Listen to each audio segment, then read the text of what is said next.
Bonjour à toutes et à tous, si vous nous suivez depuis un moment, vous vous en doutez, on va commencer cette revue de presse en France sur le carton du PSG hier sur la pelouse de Clermont. Porté par les buts de Neymar, Hakimi, Marquinhos et Messi, auteur d'un doublé, le PSG lance parfaitement sa saison 5-0. Une démonstration pour le quotidien régional La Montagne, un récital en ouverture titre l'équipe ce dimanche avec le magnifique retourné de Lionel Messi sur sa première page. Comme le dit si bien le Parisien, ce but a fait le tour du monde. Il est à la une du site espagnol Marca ce matin. Impressionné, Christophe Galtier a fait une déclaration d'amour à sa star argentine après la rencontre. Cela fait 17 ans qu'il joue au très haut niveau. Il a vécu une saison difficile l'an dernier. Il s'acclimatait. Toutes les saisons avant, c'était minimum 30 buts. Il n'y a aucune raison qu'il ne fasse pas une grande saison. Quand il sera associé à Kylian, on aura encore plus de pouvoir offensif, a-t-il lancé en se frottant déjà les mains. De son côté, la presse anglaise attendait avec impatience le premier match de Liverpool en Première Ligue. Tout le monde s'attendait à une victoire des Reds pour lancer la course à la première place, mais comme vous pouvez le voir sur la première page du Sun, Jürgen Klopp a semblé très énervé hier sur le terrain du promu Fulham. Le dernier finaliste de la Ligue des Champions n'a pu obtenir que le point du match nul, 2 buts partout. Ils n'ont rien pu faire face à des Cottagers bien en place et Aleksandar Mitrovic, auteur d'un doublé, c'est l'homme du match pour le Sunday Express. Enfin, comme on peut le lire dans The Daily Telegraph on Sunday, Jürgen Klopp a dénoncé la mauvaise attitude de ses joueurs en début de match, mais surtout l'état de la pelouse.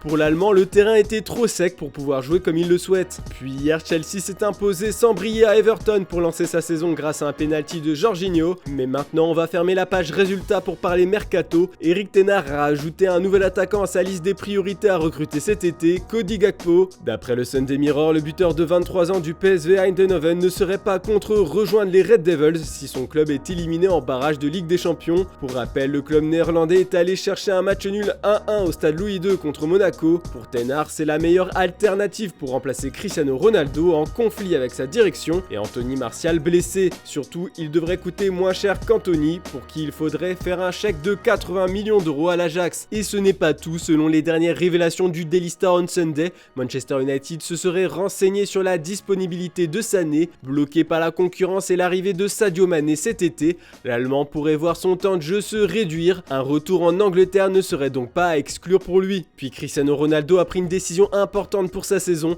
il se serait résigné à rester pour le Sunday Express et le Daily Star on Sunday. La star portugaise a fait savoir à son manager qu'il est prêt à affronter Brighton aujourd'hui à Old Trafford. D'après plusieurs sources des tabloïds anglais qui font partie du staff des Mancuniens, CR7 était au-dessus de tout le monde à l'entraînement cette semaine. Par les actes, il a fait savoir à Eric Ten Hag qu'il est prêt à se donner à 100% avec son club. On part en Espagne maintenant, Marcos Alonso fait la première page de Mundo Deportivo ce matin, car d'après le quotidien catalan, le défenseur de Chelsea a un accord définitif avec le Barça. Barcelone clôturera sa signature pour environ 8 millions et le joueur signera un contrat de 2 ans plus une en option. Alonso devrait passer sa visite médicale demain ou mardi. Puis ça chauffe toujours plus pour le transfert de Bernardo Silva. Comme on peut le lire dans les pages intérieures de Sport aujourd'hui, les Blaugrana vont tout faire pour le recruter, même si Frenkie de Jong reste. Pep Guardiola sait pertinemment que son joueur veut quitter l'Angleterre à tout prix. Manchester City réclamerait 80 millions d'euros pour le laisser partir. En Serie A aussi, le mercato est brûlant. Ce matin, Tuttosport met en avant Filip Kostic. Pour la presse italienne, l'Eintracht Francfort est ouvert à un départ du milieu gauche serbe. Il y aurait même déjà un accord de principe entre le joueur et la Juventus. Le club de la vieille dame a fait une première offre de 10 millions hors bonus. Puis le Corriere dello Sport fait un listing de tous les dossiers brûlants du moment en Italie. Navas pourrait arriver en prêt à Naples. Raspadori aussi est ciblé par les Napolitains. Ilic pourrait rejoindre la Lazio. Belotti devrait s'engager libre à la Roma. Puis Onyedika se rapproche de l'AC Milan. Et surtout, à en croire à la publication italienne, des négociations sont déjà bien avancées entre le PSG et le Napoli pour Fabian Ruiz, à tel point qu'elles sont à la phase cruciale et l'opération pourrait se boucler autour de 25 millions d'euros. Enfin, on termine avec un terrible scandale en Allemagne. On apprend sur la première page de Bild que Nico Schulz est au cœur d'une tourmente juridique.